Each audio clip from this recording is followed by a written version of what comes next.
everybody. I'm here with Rusty and we took a little trip to town. Just parked at the local gas station. It's just a center part of town where we're going to be walking around. But the first thing is the ability to open the car door and not have to worry that he's just going to rush out and run all over the parking lot. So this always should be step one, is enforcing a stay at every single threshold.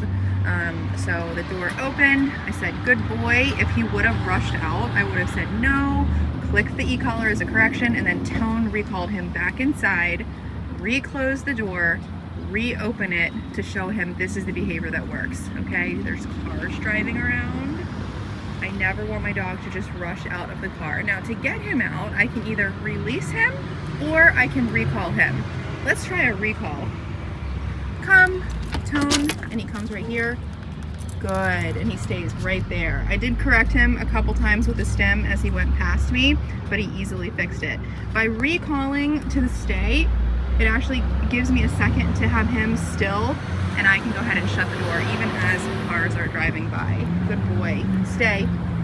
I'll go ahead and close the door, and then we're gonna get our leash all set up and we're gonna do some city walking. Here we are doing our city walk. We're on the sidewalk along the main street. I've got him in a nice heel. So heel obviously is walking at the left side, slightly behind me, following my leg. If he leaves this wonderful position, that's when the e-collar kicks on. If he goes too far forward, you hit your stim button. If he's lagging behind, hit your tone. If he's in that perfect spot, you don't touch it at all. He should be following you, not the other way around, right? I turn, he turns. Good boy. Nice work, buddy. It's a busy road, too.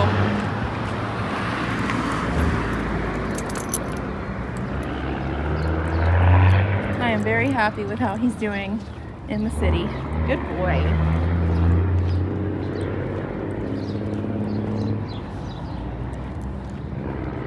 What a good boy. I stop, he sits. Down. Good. Listening to the downstay.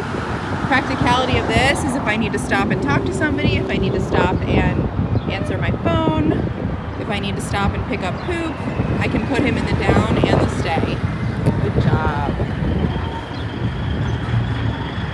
All right, we're going to continue on our walk. Notice me picking up the leash doesn't mean to break command.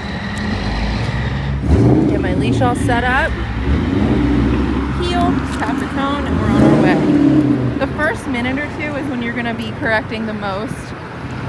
Usually, right off the bat, they'll try and forge ahead. A really good exercise I like to do for that is to start walking really fast, and then I'm going to abruptly slow down. If his head shoots past me, I'm going to press and hold my e-collar.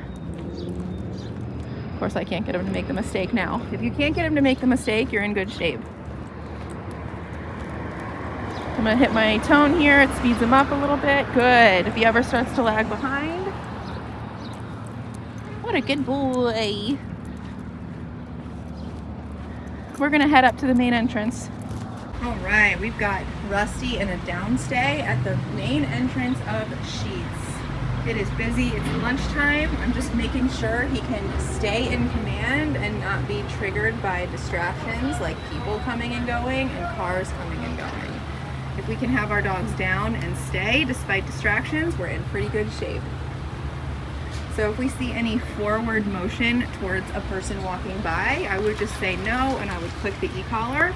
On the flip side, if I see any hands coming towards him, I'll actually physically stop the person. So it's a two-way street. I don't want him going towards people and I don't want people coming towards him.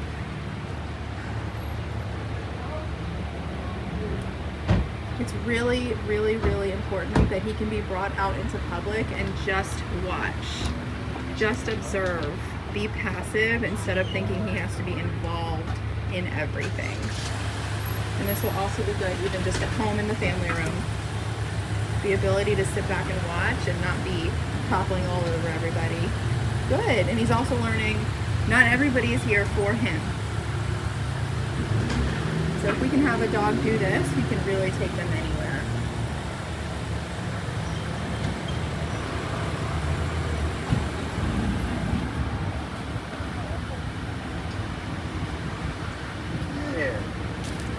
All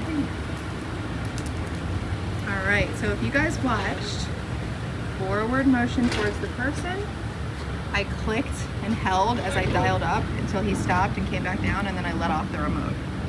Okay, that was a really good experience for him, because mostly when dogs lunge at people, they get rewarded for it by being pet. I want to teach him I don't want you to lunge at people, and that guy did perfect because he baby talked him, but he stayed far away and he walked past. So that was a really good experience for Rusty. We'll see what happens next time somebody walks that close. Again, we just don't want him breaking command for people. Good. All right, good job. Good boy. I'm gonna pet him for that, because that was the same exact scenario reversed, and he never made the mistake. And when he never makes the mistake like that, I don't touch the e-collar. Thank you. So he learns actually how to escape it. Right? And that's how quickly they can learn. He never tried the same mistake again. Good job. I'm happy. I think we had a really good learning moment. I think we're ready to go.